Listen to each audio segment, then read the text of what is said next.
En España nos impusieron recortes brutales del gasto público, una devaluación masiva de salarios y pensiones, 2 reformas laborales, la mayor subida de impuestos indirectos de Europa. La deuda pública había pasado del 37 al 100% en apenas 2 años. Fue, como decían, por un gasto social insostenible, por lo que cuesta nuestra sanidad, la educación o las pensiones, o tuvieron algo que ver los 60.000 millones de euros invertidos a fondo perdido para rescatar el sistema financiero.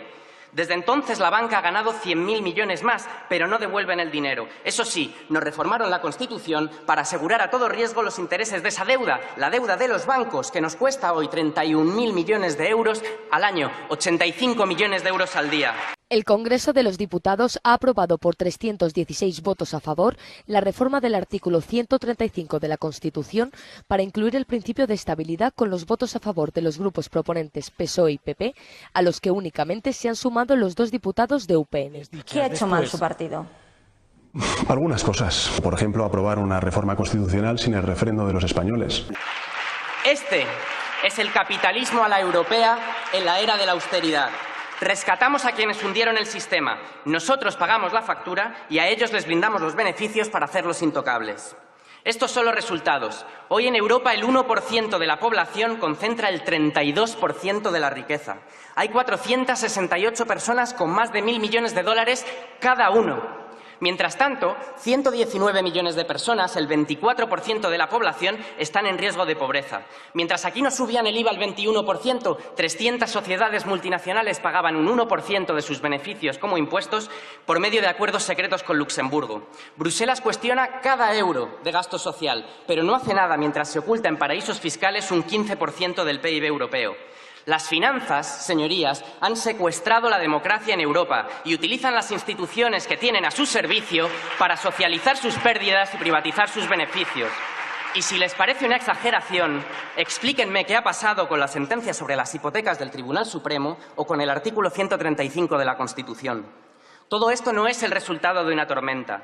El desmantelamiento del Estado del bienestar, del Estado social que le dio sentido e identidad a Europa, es una operación política intencionada que cristaliza en ese artículo 135. El Estado debe garantizar primero los beneficios de los acreedores financieros y después, si puede, pagar hospitales y pensiones. Mire usted, cuando un país cambia la Constitución por la amenaza de una gobernante como la Merkel, ese país ya no tiene dignidad, ni sus gobernantes la conocen.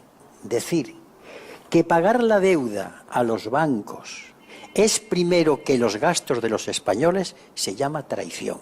Es el corpus ideológico de Maastricht, de Lisboa, de los tratados presupuestarios llevado al extremo. Prohibir la intervención del Estado en la economía, la protección de los sectores estratégicos, la banca pública, una política industrial consistente, una política fiscal expansiva. Es atar al Estado de pies y manos, impidiéndole proteger a su gente para servir los mismos intereses del mercado que hundieron el sistema.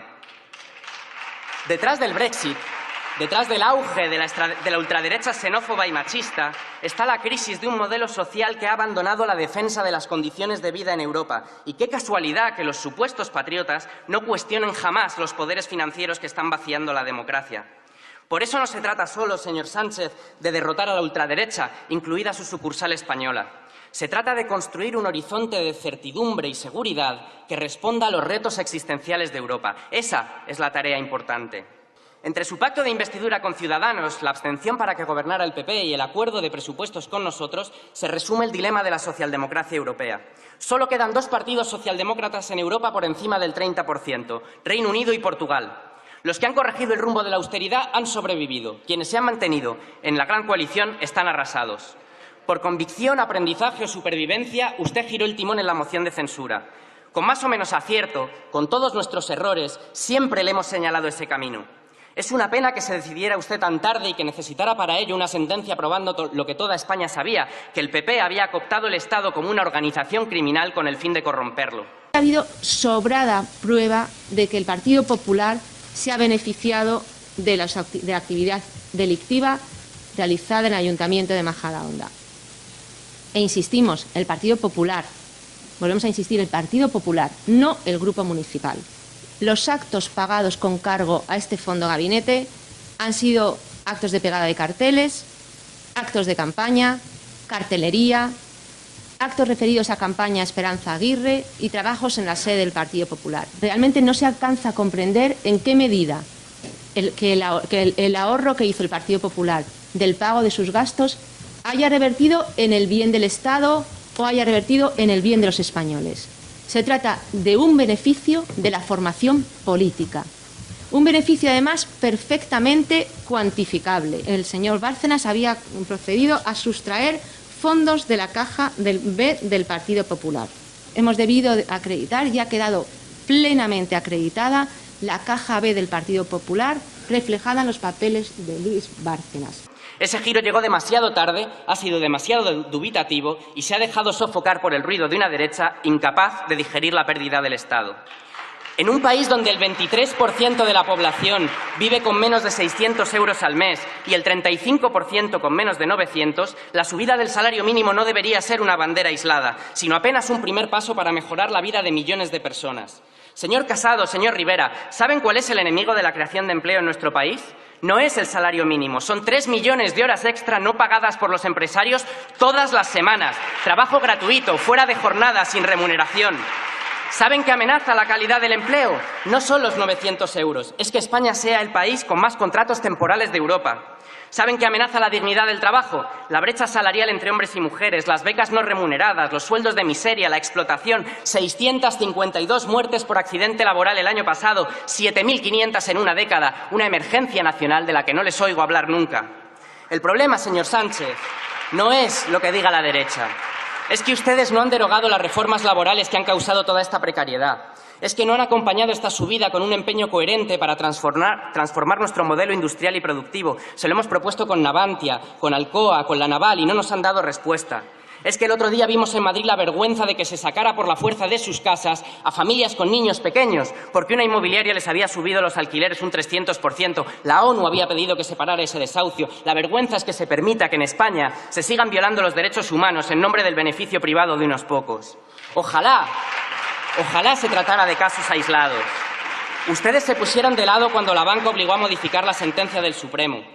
No han querido blindar las pensiones y han sacado adelante de forma escandalosa la privatización del sector ferroviario, regalando 53.000 millones de inversiones públicas para que ahora las grandes empresas se queden los beneficios.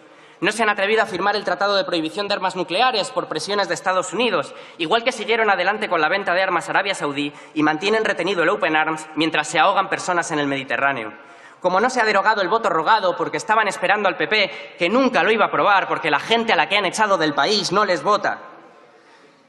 Podría seguir, pero lo importante no es cada una de estas decepciones. Es la dirección, el horizonte político del conjunto al que se debe dirigir España. El tripartito de la derecha va a llevar a las próximas elecciones un horizonte muy claro. Son los constitucionalistas que defienden España por encima de todas las cosas, salvo las que tienen que ver con los derechos de los españoles y las españolas. Los 60.000 millones de la banca, bien regalados. La sentencia de las hipotecas, bien corregido. El salario mínimo, mal subido. Son tan amantes de la democracia que su propuesta para Cataluña es ilegalizar partidos y aplicar un 155 perpetuo, suspender el autogobierno, las elecciones, la Constitución misma si hace falta. ¿Por cuánto tiempo? ¿1 año? ¿10? ¿100? Hasta que los catalanes voten lo que digan ustedes. Son tan creyentes en la separación de poderes y el parlamentarismo que, como no tienen mayoría, han ampliado hasta 50 veces el plazo de enmienda de las leyes en este Congreso para que no pudieran ser aprobadas. Tan defensores del Estado que tienen a un mafioso a sueldo de los poderes financieros revelando por entregas cómo han pervertido hasta el último rincón de las instituciones y van a tener que rendir cuentas por montar una policía política para perseguir a sus adversarios. Eso, señor Casado, eso es atentar contra la democracia española.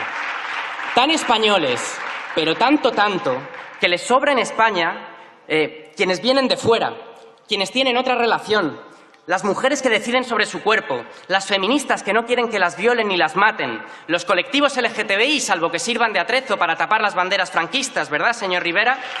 Quienes quieren recuperar los restos de sus familiares asesinados por la dictadura. ¡Qué manía de desenterrar huesos! Los independentistas, claro, enemigos de España, aunque sean 2 millones, ¿qué van a hacer con ellos? Todos a la cárcel. Quienes hablan en su lengua y quieren que la aprendan sus hijos, adoctrinados en las aulas, dicen, porque la escuela pública adoctrina, pero la Iglesia, con el dinero de todos, no. Los populistas, ¿con qué coraje, señor Rivera, sigue usted pronunciando esa palabra después de su pacto de gobierno en Andalucía? Debería darle vergüenza. Tan españoles que en su España solo caben ellos y la ven llenas de enemigos, golpistas y totalitarios. ¿Sabe, señor Rivera, quiénes son totalitarios? Quienes hacen listas con los nombres de quienes defienden la vida de las mujeres, asesinadas por el hecho de serlo. Y al señor Abascal le decimos que España es mejor que sus ideas, que la lucha del feminismo es justa e imparable y va a hacer de este país un lugar mejor, y que vaya apuntando nuestros nombres, los nombres de millones y mujeres, de hombres y mujeres que le van a cerrar el paso al odio y la violencia que él preconiza y que ustedes amparan. ¿Sabe, señor Casado, quiénes son los traidores, los felones, los enemigos de la patria? Son quienes han usado la sanidad, la educación, el agua, las obras públicas, hasta las funerarias y la visita del Papa, ya hay que ser mal católico, para saquear el Estado. Este es el índice temático, pero tengo el alfabético también. Con la A, abogados, Aquamed, Andratx, Arena, Auditorio. Con la B, Baltar, Bárcenas, Barroco. Podría seguir hasta mañana porque son 247 casos judicializados. Los enemigos de la democracia, señor Casado, son quienes han saqueado el Estado robándonos lo que es de todos. Debería usted empezar sus arengas patrióticas pidiendo perdón a los españoles.